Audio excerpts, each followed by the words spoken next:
नमस्कार मित्रों। आज इस वीडियो में हम बात करेंगे जो कि बजट के बारे में, जो कि 2021 के फरवरी महीने में आया है, आता रहा है। ये भी हम कह सकते हैं कि हर साल फरवरी में बजट आता है। तो इस साल इस बजट में क्या क्या चीज़ें सरकार ने कही हैं, क्या क्या खासियत हैं और क्या क्या चीज़ें हमें ध्यान में रखने की आवश्यकता है हमारे इकोनॉमिक्स पॉइंट ऑफ व्यू से। और इस वीडियो में मैं बजट का संपूर्ण एनालिसिस करूँगा, संपूर्ण विश्लेषण करूँगा। तो अगर हम बजट 2021 की बात करें तो यह एक प्रोएक्टिव बजट है, जिससे संपत्ति के साथ ही सेहत को भी बल मिलेगा। आत्मनिर्भरता के विचार से प्रेरित यह बजट भारत का आत्मविश्वास बढ़ाने वाला है। अगर हम इस बजट के बारे में बात करें तो इस बजट को हम कह सकते हैं कि ये वैक्सीनेशन ऑफ इकोनॉमी है, यानी कि अर्थव्यवस्था का टीकाकरण है। ये आज जो ज़रूरतें हैं उसे पूरा करने के लिए शायद इससे सटीक कदम नहीं हो सकता था। जिस बजट में प्रायः राजनीति ज़्यादा साधी जाती है, सरकार ने बहुत केंद्रित होकर उसके ज़रिए अर्थव्यवस्था के साथ साथ देश को भी एक दिशा दी है। 6 स्तंभों यानी कि 6 पिलर्स पर आधारित यह बजट में साफ साफ लक्ष्य दे दिया गया है कि हमें आगे बढ़ना है और हर क्षेत्र में आत्मनिर्भर होना है। संदेश साफ है, चिंता ना करें। पता है कि कोरोना काल के कारण जनता परेशान है, उद्योग जगत भी काफ़ी निराश है। तो क्या हुआ, सरकार हर मोर्चे पर खड़ी होगी। ज़रूरत है कि खर्च बढ़े तो सरकार कर्ज लेकर भी खर्च करने के लिए भी तैयार है। आखिर देश तभी मजबूत हो पाएगा जब देशवासियों के पैर मजबूत होंगे। देशवासियों का टीकाकरण शुरू हो चुका है। बजट के जरिए अब मंद हुई आशाएं, बंद पड़े कारखानों और धीमी पड़ी रफ्तार के टीकाकरण का भी काम प्रारंभ हो जाएगा। अगर हम बात करें इस बजट में इनफ्लो और आउटफ्लो ऑफ फंड के बारे में कि पैसे अगर 1 रुपये सरकार प्राप्त कर रही है तो उस 1 रुपये में कितने पैसे कहाँ कहाँ से आ रहे हैं, और उस 1 रुपये को अगर सरकार खर्च कर रही है तो किन किन मदों पर खर्च कर रही है। अगर हम पहले बात करें इनफ्लो की, इनफ्लो में यानी कि पैसे कहाँ से आएंगे, तो अगर हम इनफ्लो की बात करें जिसमें पहला है 8 पैसे।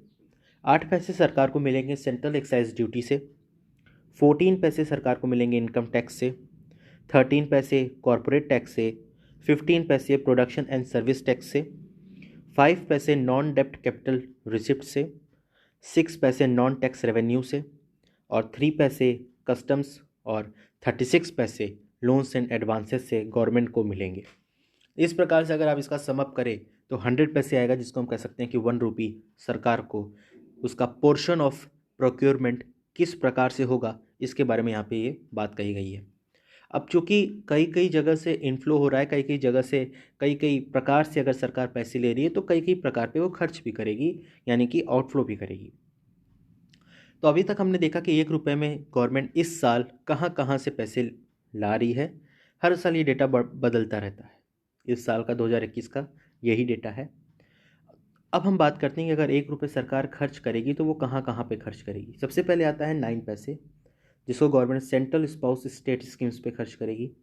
5 पैसे पेंशन पे, 16 पैसे share of state in tax and duty रहेगा, 10 पैसे फाइनेंस कमीशन पे जाएगा, 9 पैसे सब्सिडी पे जाएगा, 10 पैसे अदर एक्सपेंसेस के रूप में खर्च होगा, 13 पैसे पॉलिसीज़ ऑफ सेंट्रल रीजन्स के रूप में खर्च होगा, व 20 पैसे इंटरेस्ट पेमेंट के रूप में सरकार खर्च करेगी। तो ये था inflow and outflow of fund by considering just 1 rupee, that from where the government will procure the required amount of money if we consider just 1 rupee, and where the required amount of money will be spent if we consider just 1 rupee. Next comes the budget expenses and forecasting. अगर हम अब ये तो हमें पता चल गया कि सरकार कहाँ कहाँ से पैसा ला रही है और कहाँ कहाँ पे किस प्रकार से खर्च कर रही है, लेकिन अगर हम इसका अनुमान लगाए जो कि ये सरकारी डेटा कहता है बजट एक्सपेंसेस फोरकास्टिंग में, तो government total 34,83,236 crore rupees spend करने वाली है इस साल, जिसमें पेंशन के रूप में 1,89,328, security 3,47,088, main grants 3,35,361, Agriculture 1,48,301, Trade and Industry 34,623, Development Northern States 2,658, Education 93,224, Policy and Statistics 2,472, Scientific Department 30,640, Transfer to States 2,93,302, Central Rule 53,026, Others 87,528, Social Welfare 48,460, Energy 42,824, Foreign Matters 18,155, Finance 91,916, Health 74,602, Home Ministry 1,13,521, Interest 8,09,701, Communication and Broadcasting 53,108, Rural Development 1,94,633, Tax Administration 1,31,100, Transport 2,33,083 and Urban Development 54,581। अगर हम पूरे data को जोड़े sum up करें तो total 34,83,236 crore rupees government will spend इन 2021। ये एक सरकारी डेटा है, गवर्नमेंट डेटा है जो कि सरकार के द्वारा दिया गया है। तो इस डेटा के अनुसार आप ये पता लगा सकते हैं कि गवर्नमेंट इस बार कहाँ कहाँ पे कितना कितना रुपीस खर्च करने वाली है, एक्सपेंस करने वाली है। अब आगे चलते हैं। अगर हम बात करें कुछ पॉलिसी है गवर्नमेंट की, उस पर गवर्नमेंट कितना खर्च करेगी, किस प्रकार से खर्च करेगी, अगर हम इसको समझना चाहें तो ये है, जैसे कि आप देख पा रहे हैं एक जगह राइट हैंड साइड में 2020 से 2021 का डेटा लिखा हुआ है और 2021 से 2022 का डेटा उसके साइड में लिखा है। पहला है मनरेगा। मनरेगा पे 2020 टू 2021 1,11,500 एंड 22 में 73,000। पीएम किसान योजना में 70,000, उसके बाद भी 70,000 दोनों साल में रहेगा। नेशनल फाउंडेशन मिशन में 2021 में 28,244 और 2021 टू 2022 में 34,300। Then 36,000 in National Health Mission in 2020 to 2021 and 37,500 in 2022. जल जीवन मिशन में 10,000 whereas in 2022 50,011. Next comes Metro 6,484 in 2021 and 18,998 in the remaining part of 2022. Amrit Mission 10,000 and whereas 14,000 in 2022. So this is the government data which has been issued by the government if we consider that money for some policy is going to be expended on these many terms. So Manrega, PM Kisan Yojana, National Education Mission, National Health Mission, Jal Jeevan Mission, Metro and Amrit Mission are the policy which has been very famous in this government. So a special amount of money should be allocated for these type of policies, these types of programs. So accordingly the data has been given, accordingly the allocations of fund is to be done. Next comes the interesting fact regarding the 2021 budget. इस budget में ऐसा interesting क्या है? तो इस budget में interesting ये है कि very first time the budget become paperless and read in paperless mode. मतलब वित्त मंत्री जो हमारी हैं आदरणीय निर्मला सीतारमण जी, उन्होंने पहली बार लोकसभा में परंपरागत किताब में छपे बजट के बजाय डिजिटल इंडिया की वानगी दिखाते हुए टैबलेट पर बजट पढ़ा। हालांकि देसी टैबलेट से पढ़ा गया उनका बजट भाषण इस बार अपेक्षाकृत छोटा था, जो महज 1 घंटा 50 मिनट तक चला था। पिछले 2 वर्षों में केंद्रीय वित्त मंत्री सीतारमण ने 2 घंटे से भी अधिक लंबा भाषण का बजट दिया। यहाँ तक कि वर्ष 2020 में लोकसभा में रिकॉर्ड 2 घंटे 40 मिनट का बजट भाषण पढ़ने के बाद वह उसे पूरा भी नहीं कर पाई थी। लिहाजा सोमवार की लोकसभा में ट्रेजरी बेंच की दूसरी पंक्ति में खड़ी सीतारमण जी ने अपने तीसरे बजट भाषण में सबसे कम समय लगाया। उन्होंने सुबह 11 बजे बजट पढ़ना शुरू किया, अनवरत 12:50 बजे तक पढ़ती गईं। भाषण का पहला भाग उन्होंने 12:25 पर ख़त्म किया और दूसरा भाग उन्होंने अगले 25 मिनट तक पढ़ा। लाल और सफ़ेद रंग की साड़ी पहनी निर्मला सीतारमण जी ने लाल रंग के अशोक की लॉट की सील वाले टैबलेट से ही अंग्रेज़ी में बजट पढ़ा। बीच बीच में हिंदी में भी 1-2 वाक्य कहे थे। इस साल के बजट की एक विशेषता यह भी है कि यह पेपरलेस था, यानी कि बजट की छपाई नहीं हुई थी, बल्कि इसकी सॉफ्ट कॉपी को एक मोबाइल ऐप के ज़रिए सभी को उपलब्ध कराया गया है। तो ये एक तरीके से इंटरेस्टिंग फैक्ट है इस 2021 बजट के रिगार्डिंग। अब हम बात करते हैं कि अनाउंसमेंट क्या क्या हुई है, कि हर एक साल जिस साल भी बजट आया है उस साल स्पेशल अनाउंसमेंट की अगर हम बात करें तो हम हिंदी में बोल सकते हैं करों पर बजटवार घोषणाएं क्या क्या हुई हैं। तो बजट में सरकार द्वारा की जाने वाली करों की आंकड़ेबाजी भी सभी को ध्यान रहता है। लगभग हर बजट में सरकार करों में बदलाव यानी कि टैक्स में चेंजेस ज़रूर करती है। तो आइए समझते हैं कि मोदी सरकार ने पेश किए गए इस बजट में करों में लगातार क्या क्या बदलाव किए हैं, क्या क्या घोषणाएं की हैं। 2014 की अगर हम बात करें तो इसमें इनकम टैक्स आयकर छूट की सीमा बढ़ाकर 2.5 लाख की गई थी, जिसमें से वरिष्ठ नागरिकों के लिए 3 लाख रुपए थी। 2015 में वेल्थ टैक्स समाप्त कर दिया गया था व 1 करोड़ से ऊपर की आय पर अधिभार 10 से बढ़ाकर 12% किया गया था। 2016 में 1 करोड़ से अधिक की इनकम पर अधिभार 12 से बढ़कर 15% रहा। 5 लाख तक की आय वाले व्यक्तियों के लिए कर छूट की सीमा 2,000 से बढ़कर 5,000 हो गई। और पहली बार होम लोन लेने वालों के लिए ब्याज का भुगतान यानी कि इंटरेस्ट पेमेंट पर 50,000 रुपये तक की अतिरिक्त कटौती की गई। 2017 में 2.5 लाख से बढ़ाकर 5 लाख की वार्षिक आय मतलब कि एनुअल इनकम पर टैक्स की रेट 10 से घटाकर 5% कर दी गई और 50 लाख से 1 करोड़ की इनकम पर 10% का अधिभार लगाया गया। Rajiv Gandhi equity savings scheme में निवेश यानी कि इन्वेस्टमेंट पर कटौती का उन्मूलन किया गया। 2018 में सेस को 3 से बढ़ाकर 4% किया गया। वेतनभोगी व्यक्तियों के लिए 40,000 रुपये की मानक कटौती की गई और वरिष्ठ नागरिकों के लिए बैंक डाकघर जमा पर ब्याज आय की छूट 10,000 से बढ़ाकर 50,000 कर दी गई। 2019 के जून महीने में प्रतिवर्ष 1 करोड़ से अधिक की निकासी पर 2% TDS लगाया गया। प्रतिभूति लेन देन कर STT में राहत दी गई। 400 करोड़ रुपए तक का सालाना कारोबार करने वाली कंपनी 25% के कर दायरे में रहेंगी। फिर यही 2019 के जून में ये बातें हुई थी और फिर 2019 के फरवरी में बातें और हुई, जिसमें बताया गया कि मानक कटौती यानी कि स्टैंडर्ड डिडक्शन 40,000 से बढ़कर 50,000 रुपये तक किया गया। साल में 5 लाख रुपए की इनकम पर कोई भी टैक्स नहीं रहेगा। 5 से 6.5 लाख रुपए की इनकम पर कोई भी टैक्स नहीं रहेगा। बैंक में डिपॉजिट्स और डाक बचत से ब्याज पर TDS की सीमा 10,000 से बढ़ाकर 40,000 कर दी गई। और 2020 की बात करें तो इसमें एक नई और सरलीकृत व्यक्तिगत कर व्यवस्था जिसमें संशोधित आयकर स्लैब और करे दर शामिल रही। नया कर ढांचा जिसमें 5 से 7.5 लाख तक की वार्षिक आय वाले व्यक्ति को 10% का भुगतान करना होगा। 5 लाख तक की आमदनी पर कोई भी किसी भी प्रकार का टैक्स नहीं था। तो ये थे कुछ प्रमुख अनाउंसमेंट्स, प्रमुख घोषणाएं जो कि हर साल बजट में की गई।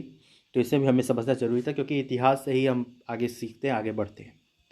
अब हम बात कर सकते हैं कि की टेक अवेज जो बजट हमारा पेश हुआ है उसमें से अगर हम बात करें कि की टेक अवेज क्या थे जो आप अपने साथ ले सकते हैं, जो आप अपने जानकारी के लिए इस चीज़ों को यूज़ कर सकते हैं।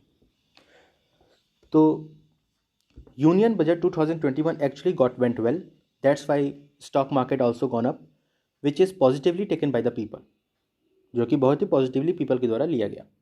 सबसे पहले मैं आपको बता दूं कि टोटल बजट में 1,75,000 करोड़ का एक्सपेंस करने के लिए कहा गया है।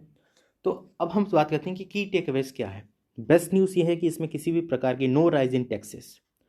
Lots of people were expecting that because of this COVID-19 situation government is already in much deficit, expenditure got highly increased in 2020. So people were expecting that corporate tax might increase, COVID tax was separately will come, and LTCG would increase. But the good news is this, that there will be no rise in taxes. Even when the government spend extra on health sector, etc., so the personal plus corporate tax is the same. No wealth tax is being introduced. Next is deficit reimbursement myth. Means there has been deficit happened in the government because of COVID-19 situation. So how to build that gap of this deficit, because tax तो हम ले नहीं रहे हैं extra. So this deficit is funded by disinvestment. Yes, disinvestment of public sector enterprises and PSU banks, means government अपना stake in business को बेच के cover करेगी, which is great and also good for PSU's bank, because we see that the PSU banks also have been doing very well after this. Third is proposed 20,000 crores to recapitalize PSU's bank. Means government has introduced 20,000 crore to recapitalize PSU banks. 20,000 crore will be given to PSU to recapitalize. तो फ़ायदा क्या होगा इसका? फ़ायदा ये होगा कि PSU banks will be in situation कि वो ज़्यादा लोन दे पाए, ज़्यादा एक्सपोजर ले पाए, बिजनेसमैन के पास पैसे ज़्यादा आ जाएं to set up their factory, so the increase in works which will definitely increase in employment, earning will be increased. So overall it will be definitely a good situation for everybody. Fourth is government hugely increased their budget in infrastructure and capex for the financial year 2022. मतलब government ने अपना expense increase किया है infrastructures पे और capital expenditures for the year 2022 which is again brilliant. So total budget announced by the government is 1,75,000 crore which is being spent by the government. Fifth is good news for stock market. Yes, government has increased the FDI. FDI की जो limit है government ने बढ़ा दी है in insurance company from 49% to 74%. पहले FDI limit in insurance company in India was only till 49%, but now it is been increased which is great because FDI आएगा तो बाहर से पैसे आएंगे. हमारे स्टॉक मार्केट भी बहुत ही अच्छा है रहेगा. Next is physical deficit for financial year 2021 to 2022. Means it is expected to rupees 6.8%, which is not favorable at all. Yes, it is not favorable at all that it is expected to be 6.8%. Ideal physical deficit की अगर हम बात करें जो government का होना चाहिए should be around 4 to 5% will be good. But 6.8% is actually very high. But the physical deficit of 2021 जो कि expected है जो कि मार्च में आएगा वो है 9.5%. It is ridiculous. But same for every economy due to COVID-19 situation. Physical deficit तो होना ही था COVID-19 के कारण. नेक्स्ट है government helped out the leverages real estate and the housing sectors. Means incentives and the tax benefit which were already given in leverages real estates and housing sector are get extended for another year. Means इस साल भी financial year 2021 में भी वो सारे benefits आपको मिलेंगे. अगर हम बात करें कि वो बेनिफिट्स क्या क्या हैं, तो अब वो बेनिफिट्स क्या हैं जो कि इस साल फाइनेंशियल ईयर 2021 में भी वो सारे बेनिफिट्स हमें मिलेंगे. तो वो बेनिफिट्स अगर हम बात करें तो एक सबसे ब्रिलियंट बेनिफिट ये है कि people who take home loans the interest which is to be paid that interest will be deductible up to 1.5 lakhs from your tax. People who take home loans, जो पीपल घर के लिए loans लेते हैं उनका जो इंटरेस्ट जो कि पेमेंट करना होता है वो interest will be deductible up to 1.5 lakhs from your tax. So this is brilliant. तो वो आपको टैक्स एग्जेम्पशंस मिलेंगे. If you take home loans your interest up to 1.5 lakh will be exempted which is brilliant. Next is one interesting fact is affordable housing. In affordable housing which means जो भी affordable constructions company है they don't need to pay taxes for another year, they are on tax holiday. Yes, जो भी affordable constructions company है they don't need to pay the tax for another year, they are on tax holidays. वो पहले भी था पर इस साल के लिए दोबारा एक्सटेंड हो गया है. So definitely the infrastructure, capital expenditure and housing and as well as real estate would be a great to invest for this year. मतलब अगर आप चाहें कि आप इंफ्रास्ट्रक्चर या रियल एस्टेट में इन्वेस्ट करना चाह रहे हैं तो इस समय ये बेस्ट पॉइंट ऑफ टाइम है, आप उसमें इन्वेस्ट कर सकते हैं. अगर हम बात करें इसमें हाईलाइट्स के बारे में तो इसके पहले मैं आपको इस हाईलाइट्स के बारे में बताना चाहूँगा.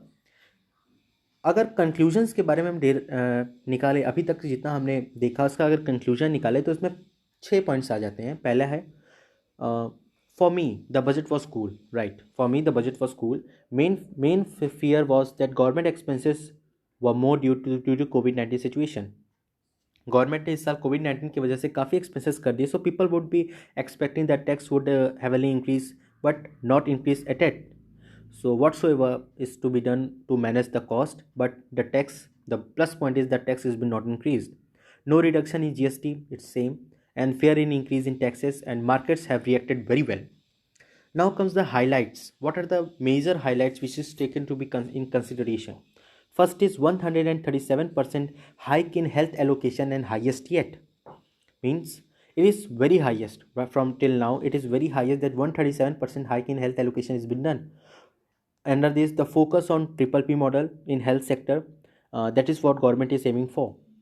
Second is rupees 64,180 crore given to Atmanirbhar Bharat Health Yojana. It is for 6 years. Yes, listen carefully. It is for 6 years. It is to be done to make health sector self-sufficient and self-reliant, to develop the primary, secondary, tertiary healthcare sector and healthcare system capacity. Listen, existing national institutions and creating the new institutions to cater the deduction whereof the new emerging residents and setting up of new health emergency operational centers and said mobile hospitals. So it is to be very much assured that Atmanirbhar Health Yojana is brilliant about it. Next is rupees 35,000 crore allocated for COVID-19 vaccine. Major thing is been focused in this budget is this point only, that 35,000 crore was allocated for COVID-19 vaccine. Fourth is 1.93 lakhs crore for highway in Tamil Nadu.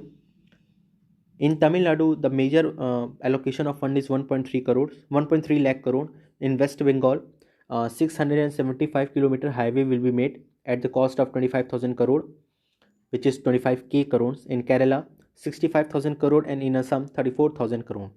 So infrastructure rich budget, we can say that it is infrastructure rich budget. And 1,000 crore for tea workers in Assam and West Bengal, which is super brilliant. Next is phase 2 of Chennai Metro at rupees 63,000 crore. It is a significant again a significant point that phase 2 of Chennai Metro is at rupees 63,000 crore. Next is FDI. Yes, again big takeaway from this Nirmala Sitharaman's budget. FDI in insurance hiked from 49% to 74%, which is all by known. Next is all disinvestment to be completed settled by 2022. Means a timeline is being set by the government that all divestments to be completed and settled by 2022. Next is rupees 2.5 lakh crore paid to Kisan for wheat and rice. Remember, एक चीज याद रखिएगा कि Nirmala Sitharaman introduced 5 such packages during starting month of pandemic in last 9 months, particularly keeping the kisan and farmer in mind. Nirmala Sitharaman ji ने पिछले in last 9 months में 5 इस प्रकार के पैकेजेस की घोषणा की है, केवल और केवल किसान को अपने दिमाग में रख के. And again rupees 2.5 lakh crore will be paid to kisan for wheat and rice. Another one is big relief, tax relief for senior citizens above 75, which is super brilliant. Next relief is to NRI, means no double taxations for NRI. Next is government to set up 15 health emergency center, which is super brilliant. And at last, voluntary vehicles scrapping policy announced. So these are the major highlights which is taken to be consideration if you are just completely analyzing the budget 2021. Next is government big intra push. Government big intra push under this, the first is government big move to generate capital. Second is national asset monetization pipeline. Then monetization pipeline to fund intra projects. 1.3 lakh crore for highway projects in Tamil Nadu. 65,000 crore for highway projects in Kerala. 25,000 crore for road projects in West Bengal. Additional rupees 34,000 crore for Assam highway projects, and 11,000 kilometer national highway corridor to be finished, and rupees 1.18 lakh crore for highways, which is the highest allocation till now, that rupees 1.18 lakh crore is given for the highways. So these are the government big intra push. Now if we talk about the income tax slab rate, listen.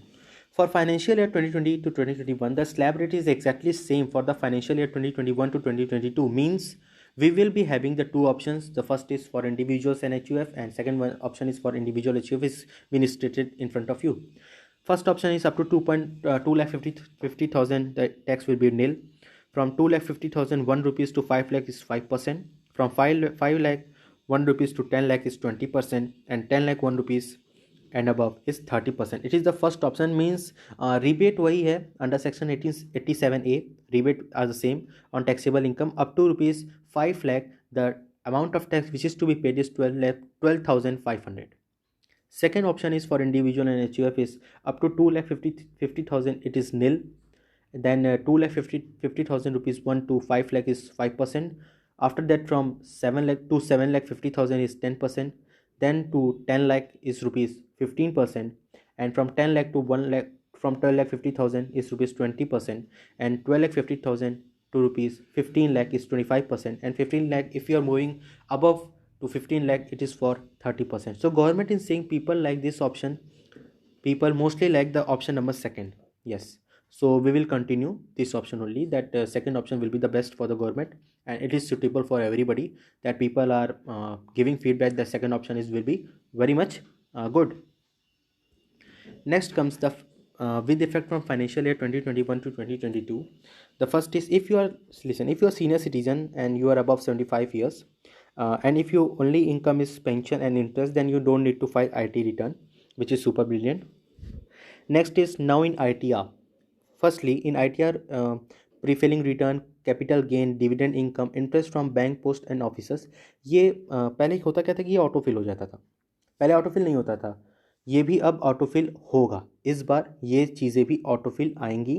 केवल यही आता था कि prefilling return, capital gain, dividend income और interest from bank and post officers, केवल यही autofill बन के आता था ITR में।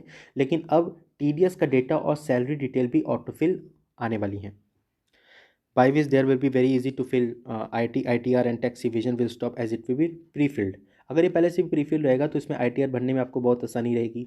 इससे आपका टैक्स की चोरियां बच जाएंगी, टैक्स इवेजन बंद हो जाएगा, और it will be pre-field because people usually ignore this data. क्योंकि अब ये पहले से भर के आएगा तो आपको भरने की ज़रूरत नहीं पड़ेगी, क्योंकि ये पहले से भरा हुआ है। क्योंकि होता क्या था कि लोग इसको इग्नोर कर देते थे कि हम इसको जान, तो इसको नहीं भरेंगे, इसको छोड़ देते थे। तो इससे क्या होगा कि हमारे टैक्स की चोरियां बच जाएंगी, और ये चूँकि प्रीफिल्ड होगा तो काफ़ी हद तक आपको भी राहत पहुँचाएगा। Next is audit limit is to be set at 10 crore. इस बार ऑडिट लिमिट जो है वो 10 करोड़ पे सेट होगी कि अगर आप 10 करोड़ से ज़्यादा तो ही आप ऑडिट कर सकते हो, नहीं तो कोई आवश्यकता है सच नहीं होनी चाहिए। अगर हम बात करें कि जो आइटम्स हैं क्या चीपर हो गया और क्या कॉस्टलियर हो गया, क्योंकि ये चीज़ें भी हमें ध्यान में रखनी काफ़ी ज़रूरी हैं। तो items which is to be cheaper is, first is gold and gold ore, second is silver and silver ore, third other precious metals like platinum and palladium, and fourth is medical devices imported by international organization and diplomatic missions are going to be very much cheaper। Costlier की संख्या ज़्यादा थी। पहला था solar cells, mobile phones, compressor for refrigerator and AC, LED lamps, parts spare such as printer circuit boards, raw silk and cotton, solar inverters and lanterns, automobiles parts such as safety and toughest glasses, windscreen wipers, signaling equipment, mobile phones parts like PCBA, camera module, connector, backway and side keys, mobile phones chargers, component inputs or raw materials of lithium ion battery, ink cartilage and ink spray nozzle, finished leather products, nylon fiber and yarn, plastic build fibers, cut and polished synthetic stones including cut and polished cubic zirconia। सो ये चीज़ें थी जो कि costlier हो गई हैं, और उसके बगल में जो चीज़ें थी वो चीपर हो गई हैं। चीपर काफ़ी कम हुई है, 4 चीज़ें चीपर हो गई हैं, लेकिन अगर हम बात करें 14 things are going to be very much costlier. So this is the full analysis of this budget 2021। सो अगर हम शुरुआत से हम बात करना चाहें कि हमने शुरुआत में क्या क्या चीज़ें देखी थी, तो first one was budget 2021 complete analysis is to be done in this video. Next is what do you mean by vaccinations of economy, then what are the inflow and outflow of the fund by considering just 1 rupee। Now budget expenses for forecasting, which what are the forecasting amount which is to be expended in this budget। Next is money for some policies, what are the monies to be allocated for several policy which is been run by the government। Next is interesting fact regarding 2021 budget। Next is announcement on tax in budgets, what are the special announcement which is to be made in the budget from 2014 to 2020। Next is key takeaways, what are the key takeaways which should be having with you, because it is very much important as far as the economics and current affairs section is been concerned in any of the examinations। Next is what are the highlights is to be taken into consideration, is very much important। And what are the government big intrapos, it is a very much important section which is to be taken into consideration, that highest allocations and government big move to generate capital is to be very much important to make our economy very much growth। Next is income tax slab rates for individual and HUF, and for individual and HUF, which was what was the first option, what was the second option, what was the history behind this scenario is to be explained by me। And what are the financial year 2021 to 2022, what are the changes is to be made, is going to be very much procure, and very much sincere reading is to be required in under this section। Next is items which is become cheaper and costlier is to be taken into also in consideration, that what are the items which is going to be cheaper। You can see the amount of quantity of cheaper items is very much less as far as the quantity of costlier items to be considered। So yes, this budget was cool, And for me, this budget was very much cool, and this budget will definitely change the future of our economy. And support government, support this video, and take valuable information from this video. And thank you for now. In the separate video, we will talk about budget one liners. Yes, we will talk about the budget 2021 to 2022. What are the one liners for it, and what are the one word answers if we take into consideration what will the budget will be. तो अगली video में हम one liners के बारे में बात करेंगे कि वन लाइन्स क्वेश्चंस मैं आपको दूंगा, उसके आंसर्स भी दूंगा। तो वन लाइनर्स के तौर पे आप इजीली बजट से इंपॉर्टेंट डेटा को प्रोक्योर कर सकते हैं। सो अभी तक के लिए इतना ही। Thank you for watching. Stay tune with me for the next videos. Thank you.